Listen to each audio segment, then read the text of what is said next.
What if I told you that becoming financially free in 2026 is a realistic goal? You've probably heard the phrase financial freedom thrown around so much that it's starting to lose its meaning. So this video is not what you think. I'm not offering you a get rich quick solution. I'm not going to talk about getting rich overnight on stock or crypto, starting a side hustle or a business. Becoming financially free is about building simple, repeatable money systems that quietly change your life. So in this video, I'm going to walk you through the exact steps you need to become financially free in 2026. If you're new here, hi, I'm Dahlia. I worked in finance and asset management in London for 7 years before starting my own business. Now I'm helping people just like you get on top of your finances. Let's go. So, are you ready to glow up your finances in 2026 or whatever year you're watching this video? In Ramit Sethi's book, I Will Teach You to Be Rich, he says that most people drift with money because they've never actually defined what rich means to them. Without having financial goals, you're just going to spend whatever comes in, and 10 years later, you're going to be in the same place. The first thing you need to do is think about what financial freedom really means to you. Is it not having any debt? Is it being able to afford nice things? Is it simply just not feeling like you are living paycheck to paycheck, or like your rent and mortgage is the only thing that you spend all your money on? So right now, I want you to get clear about what financial freedom means to you and write it down. The writing down bit is really important because if you don't have a clear picture of what financial freedom means to you, then you don't have a goal to aim towards. And that's where I'm going to get into my step one for this, which is what are your financial goals for 2026? Now, this is going to be different for everyone depending on what stage you're at in your life. So I want you to really think about what it is that you want to aim for financially during 2026. So whether that's saving for a house, paying off your credit cards, being able to take a nice holiday, starting to invest for your future, your children's future, increasing your income, and to what specific amount. Get really clear on the personal milestones that you would like to achieve financially by the end of 2026. And now that you know where you'd like to be, I want you to put a number on it. For example, if you need a house deposit, do you want to save $15,000? Do you want to take a nice holiday that costs £3,000 or dollars? Do you want to pay off $10,000 worth of debt? Getting specific on the numbers means that you have a tangible goal to work towards. As Napoleon Hill, the author of Think and Grow Rich, says, a goal is a dream with a deadline. The second thing we're going to do is get a really clear picture of your finances now. Before you can get started on your goals, you need to have a really clear picture of where you are now. And I don't mean kind of knowing. I mean having a real-time picture of exactly how much money is coming in and out of your account. Without having an exact picture of your finances, it is impossible to plan for financial freedom. So next, I'm going to cover off my 2 favorite ways to do this, and in what order. The first thing to do is to get a snapshot of your incomings and outgoings right now. The way that I did this is by putting my last 3 months worth of bank and credit card statements into an AI and asking it to calculate and analyze this for me.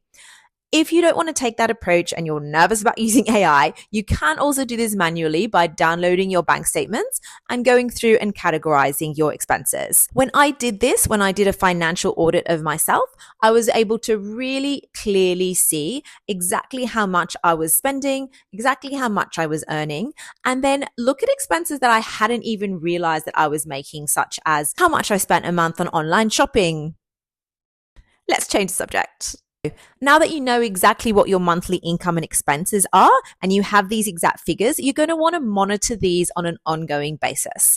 Something that I'm a huge advocate for and I love doing is using money apps for this. So a money app is a tool that can link all of your debit and credit accounts in one place so that you can see exactly how much money and debt you have, as well as how much is coming in and out in bills every month.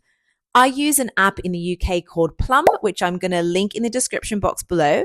There are many other ones. I've just found this one to be easy. It has a nice interface and it's completely free to use. Now that you've done those 2 steps and you have all this data on yourself, take a look and see how the percentages add up. As a general rule, 50% of your income should be to cover living essentials, 30% for other expenses, fun and specific goal saving, and 20% for long-term saving and investing. These percentages are obviously going to differ based on your specific goals and situation, and also what city you live in, because household expenses and basics can cost a lot more depending on where you live. One thing to consider though is that if your basic living expenses are over 65% of your total income, use this new year to start taking a look at where you can cut down and start using more of that income to invest in yourself. Whether that's auditing your utility bills and switching to cheaper providers, reducing your subscriptions, or realizing how much you spend on takeout and starting to cook more meals at home. Try and get your monthly essentials to around 50% of your income, but definitely no more than 65%.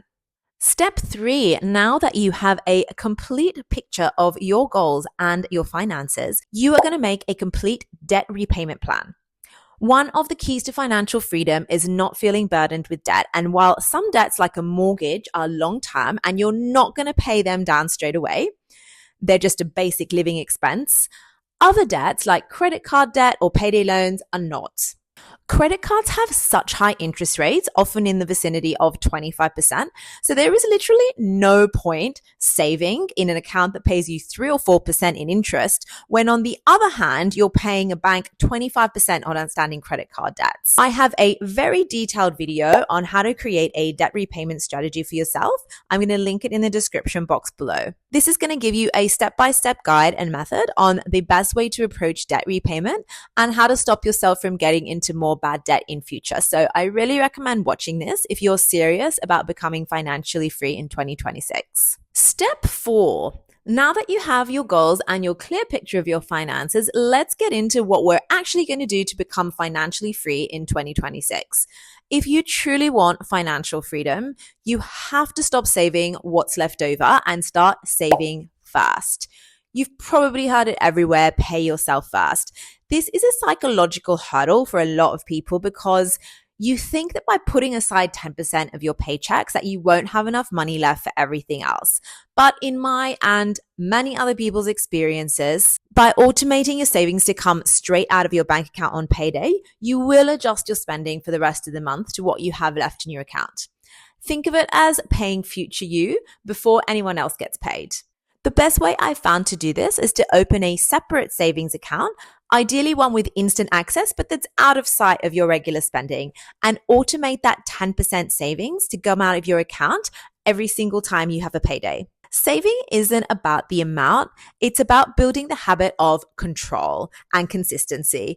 I would recommend that the first step to this is to look up what the latest interest rates on savings accounts are, as chances are your standard high street bank interest rate is probably not the best one around or beating inflation.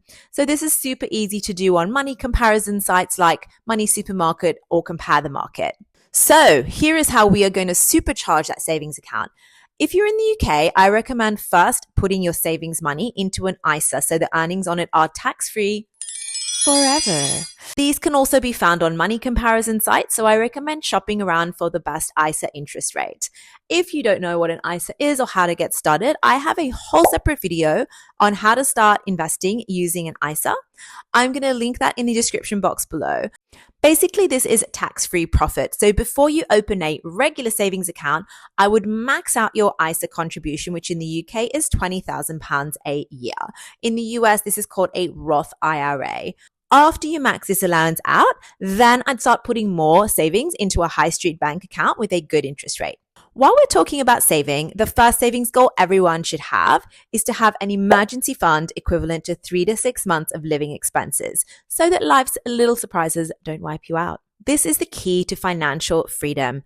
No safety fund means that when an emergency comes up, you won't be getting into expensive debt to be able to pay for it. That cash buffer buys you peace of mind, and peace of mind is such an important part of financial freedom. Step 5 of your financial freedom plan is letting your money work harder for you. Now, this is where you're going to start getting smart about your financial future. Smart people know that leaving your money in a savings account is not going to safeguard against inflation, but investing can. Saving is for your peace of mind and security, but investing is for building financial freedom. So, start small with 10% of your income and put it into something long-term, a stocks and shares ISA, index funds, or ETFs. I would max out my annual ISA allowance of $20,000 first before moving this into a regular stocks and shares account. So that just means that all the profit that you make from the investments are going to be tax-free. So, how is investing going to make you financially free? The goal of investing isn't to get rich quick. It's to let time and compounding do the work for you.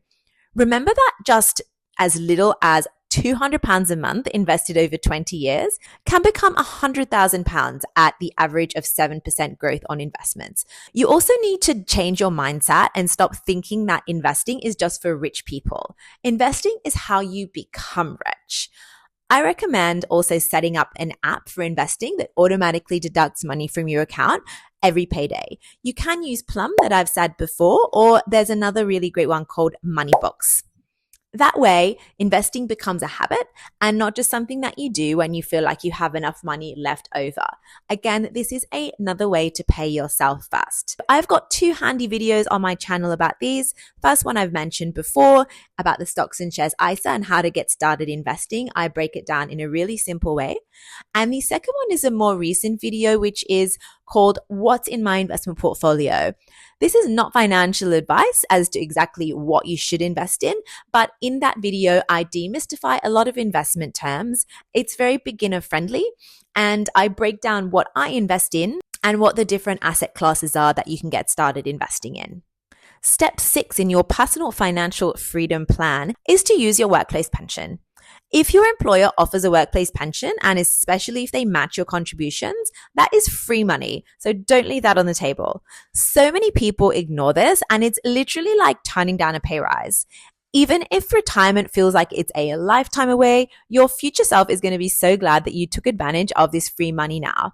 So if you don't already have that set up or you've disenrolled, fix that this week. Check your pension contributions and make sure you're contributing enough to get the full benefits of employer matching. If you run your own business like I do, I have a limited company, look into tax efficient ways to pay for your pension. For example, I'm a limited company director in the UK and I use something called a SIP, a self-invested personal pension, which allows you to make tax deductible contributions into your own pension from your limited company.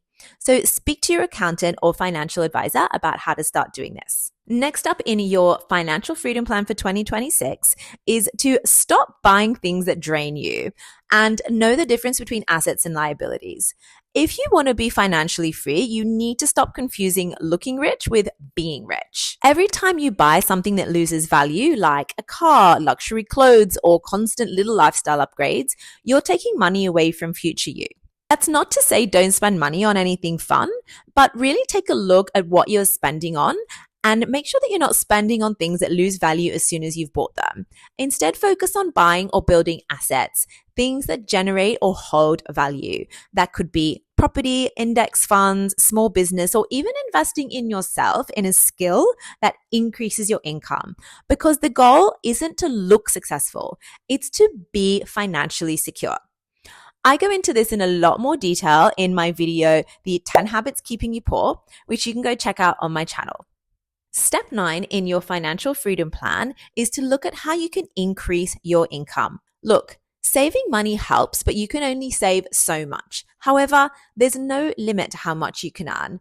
If you're in a corporate job, this is the time to ask for that pay rise. Research the market rate for your role, track your wins, and then confidently make your case for a pay rise based on the value that you bring. Studies show that the best way to increase your income of your 9 to 5 is to switch jobs every 2 to 5 years and negotiate a higher salary in your new job. So if your current job is not offering you the kind of pay that you want, maybe it's time to start looking around and make a switch for an instant pay rise. If you're one of my freelancers watching my channel or you run a business, think about raising your prices to better reflect your value. I think a trap a lot of freelancers and small business owners fall into is reducing your prices just to win business. While yes, this can work, you then end up working twice as much for less money. Wouldn't you rather work less for more money? Instead of price cutting, focus on the value proposition you offer to your clients and niche down. Become the go-to in your industry for specific services or products, and people will pay what you ask. If you've been charging the same thing for years, you can send a friendly email to all of your clients, letting them know what your rates are going to be for this year and remind them of the value that you bring that justifies these rates. The third way to increase your income is if you've just been relying on one income stream, is to start building a second one, whether that is freelancing on weekends, starting that side hustle you've always wanted to, or investing in a rental property business. Start that business you've always wanted to, and who knows what it could turn into. I started a side hustle 15 years ago at the same time that I started my corporate job, and I ended up quitting my corporate job because my business took off. It wasn't my intention from the beginning. It was just a bit of extra money and something fun that I enjoyed doing on my weekends. But now it's my full-time job, and it can be yours too. The 10th and final step in your 10-step financial freedom plan for 2026 is rewiring your mindset. The key to achieving any goal, but especially to becoming financially free, is to change your mindset. Every single financial decision that you make about your lifestyle, whether that's surrounding your shopping or social habits, work decisions, where you live, these all have an opportunity cost of financial freedom at the expense of comfort for yourself today. Now, of course, you do want to leave some leeway in your plans for that holiday or fun purchase, because it is no fun to be restrictive all of the time. But now that you've really thought about what your financial goals are and what financial freedom feels like, I want you to go into your day-to-day with the mindset of someone who's taking control of their life and their finances. Ask yourself these questions daily, such as, would a financially free version of me buy this? Would that person say yes to that extra shift? Would they put this expensive purchase on a credit card? Would they buy this item, go to this fancy dinner, or would they invest that money instead? Freedom starts in your mind long before it shows up in your bank account. So you have made it this far, which makes me think you are very serious about becoming financially free in 2026. So as we've discussed, it's not about making six figures or finding some magic shortcut. It's about doing those unsexy, consistent things that most people are not going to do and letting time and compounding do the rest. So to recap, we are going to save 10%, invest 10%, use your pension, clear your debt, build your safety net, stop buying liabilities, and raise your income. Do that for the next 12 months and you are going to be surprised pleasantly by how far ahead you are by the end of 2026. If you found this video helpful, please hit the like and subscribe button and share it with someone else who's also ready to start their financial freedom journey. So, hi, I'm Dahlia. This is Get on Top with Dahlia. Thank you for watching. I'm going to be dropping videos every single week on personal finance, investing, and business. If you found this helpful, please leave me a comment and subscribe. It does help my channel a lot, and I look forward to seeing you next week. Ciao for now.